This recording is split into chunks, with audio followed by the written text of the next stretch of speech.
Welcome back to another episode of Pragmatic Optimists. I am State Senator Tiara Mack, and I am joined by attorney Rachel Cohen. And today we're talking about Microsoft's recent decision, I believe, of last week. Today is Monday, September 29th. And last week, Microsoft announced that it is going to be limiting some of its services to the Israeli occupation forces because it has been found to be contributing to the mass surveillance of both Palestinians in Gaza and in the West Bank. And this is a very concerning update, and following both reporting by The Guardian and also Plus 975, a Palestinian-based reporting organization. Recently, or earlier this year, Microsoft announced that it had done a formal investigation back in May, I believe. We'll have some coverage here. And they said they found no wrongdoing. This was followed by protests outside of the Microsoft CEO's offices and also outside of Microsoft headquarters in the US, with protests citing no Azure for apartheid. There were 20 both current and former Microsoft employees that were arrested.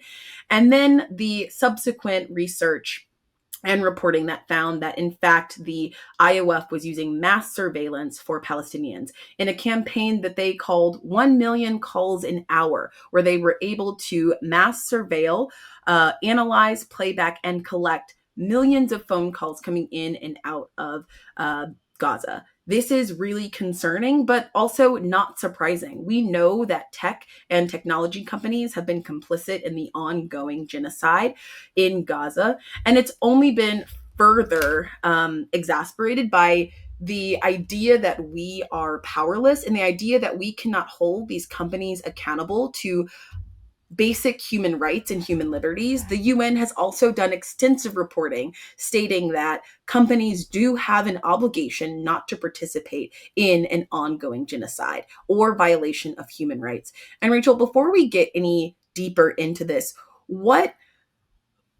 there's so many things that are concerning about these updates. And I think one of the things that I have been sitting with is that these are American-based companies. These are companies that sit on U.S. soil, and we have been fighting back against mass surveillance. There have been bipartisan pieces of legislation that I will hope to mention a little bit later to prevent TSA from just getting everyone's face through facial recognition technology in the United States. But we are importing these ideas that are inherently anti-American through American companies to, again, participate in the genocide, the ongoing genocide in Gaza. Where does this sit for you with, we know that you've said before international law is fake, but what obligation do these companies have? And where does this bring up America's ongoing complicity in the ongoing genocide? That's such a well-framed question to tip on. It's like, and usually Tiara and I try to talk a little bit about what we're going to ask each other before we log in, but we're Zooming today. And so we were like, we'll just catch up on the phone. But I guess we don't even need to plan anymore, because every single thread that I want to pull from this conversation, I think you touched on. The first is this notion of kind of ongoing obligation, surveillance in America, the way that these things are all connected. And I will cop to it as a white person who has historically, when I was younger, especially, kind of just showed up to protests and not been extremely involved in organizing said protests. Sometimes when people would talk about the cycle of violence and importing like violent political tactics or paramilitary tactics back and forth between not just the US and Israel, but pretty much any country that is willing to use like violent force against its protesters. I think that we're really seeing that here, as well as in notions of obligations to international or American law. International law it has like theoretical obligations that come with it, but I think that what we're seeing play out in the United States is the application of domestic law and domestic constitutional rights and due process rights and human rights and all of these issues really publicly being treated for the constructs that they are.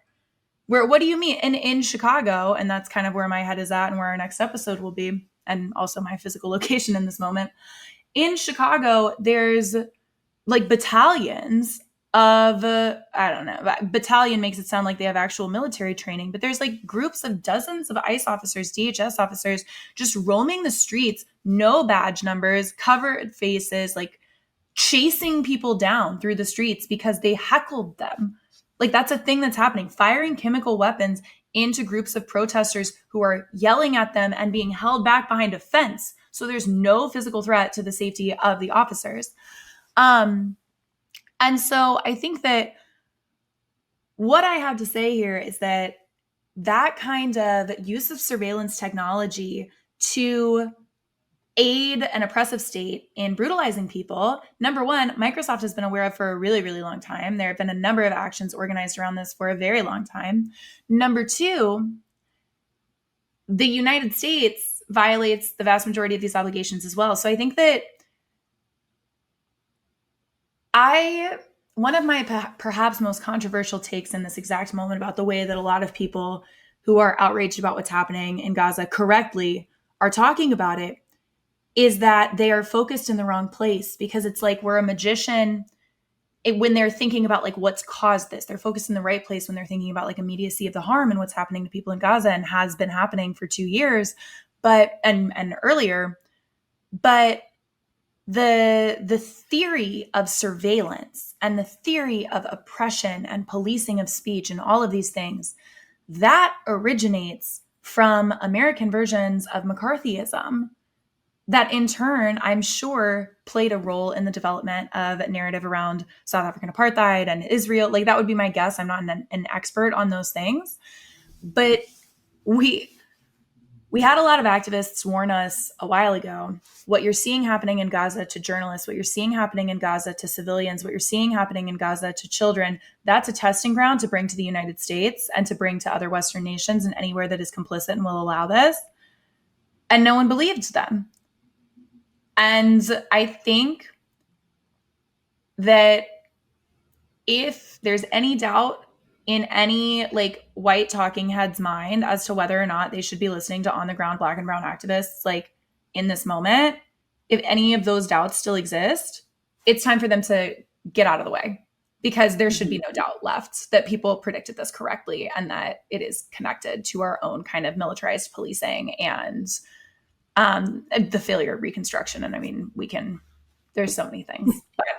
Yeah, lots of threads. And I think another thing that is sitting so deeply with me is that it's not only coming to the United States, it is here in the United States. And so many people fail to realize. So I go through the airport and I follow a lot of people in social media who are anti-mass surveillance, who are holding the empire of the United States and the United States empirical system accountable. And when I go through the airport, I travel often, like I'm sure you do. I always opt out of facial recognition in TSA. I always say I'm going to exercise my right to opt out. It has never been an issue. And so many people go through the airport and through their like kind of just like go through the motions. Oh, I have to show my face. I'm going to show my face and I'm going to do this. Recently, I was traveling to the UK. I was in London, and the Western world already has mass surveillance. You cannot opt out in the UK airport in Heathrow from facial recognition. And I was so used and conditioned to saying I'm going to opt out as an American. And when I went, I was like, wait, there's no one for me to talk to. And then I went to the airport's like FAQ where they said, you cannot opt out or you will not be allowed inside the country. And then walking around London, you see CCTV everywhere. Recently in Rhode Island, we just had the Providence Police Department give out cameras, like free cameras to businesses so that they can have a mass surveillance network within the city of Providence. And I'm sure this exists in so many other cities. So it is not just coming to the United States because we allowed it to happen in other parts of the world. It has started here, and we've only been able to somewhat push back, but the mass surveillance of Black and brown communities, of low income communities, and the targeting of Black activists in the 60s and of other like radical movements, Southern communists. Again, I'm not experts on any of these moments of history.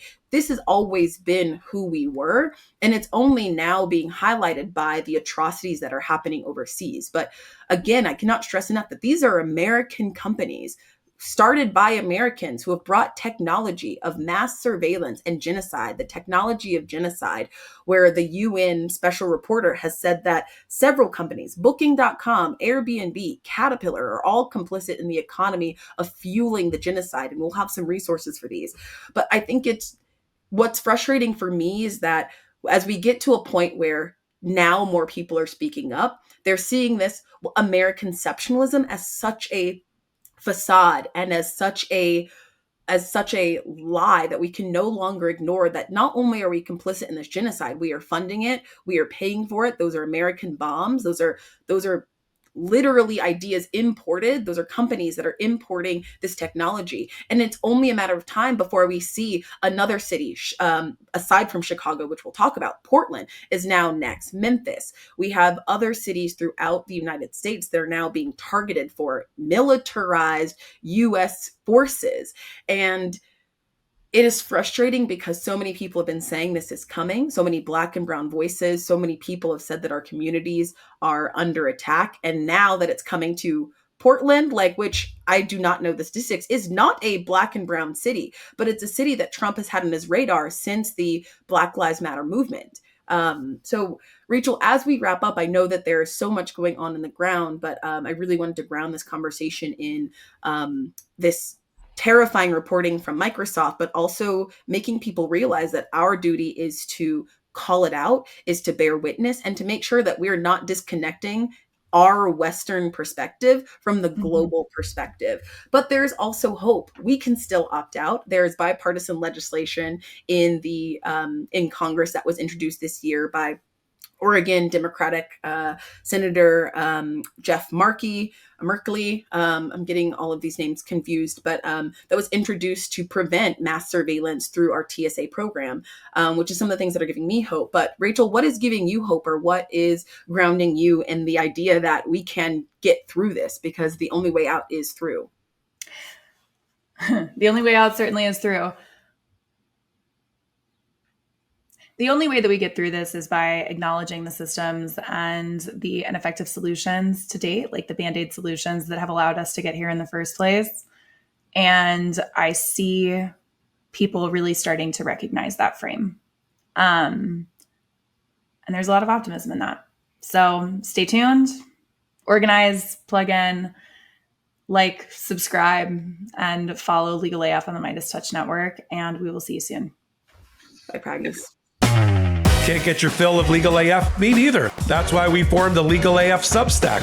Every time we mention something in a hot take, whether it's a court filing or a oral argument, come over to the Substack. You'll find the court filing and the oral argument there, including a daily roundup that I do called, wait for it, Morning AF. What else? All the other contributors from Legal AF are there as well. We got some new reporting. We got interviews. We got ad-free versions of the podcast and hot takes. Where? Legal AF on Substack. Come over now to free subscribe.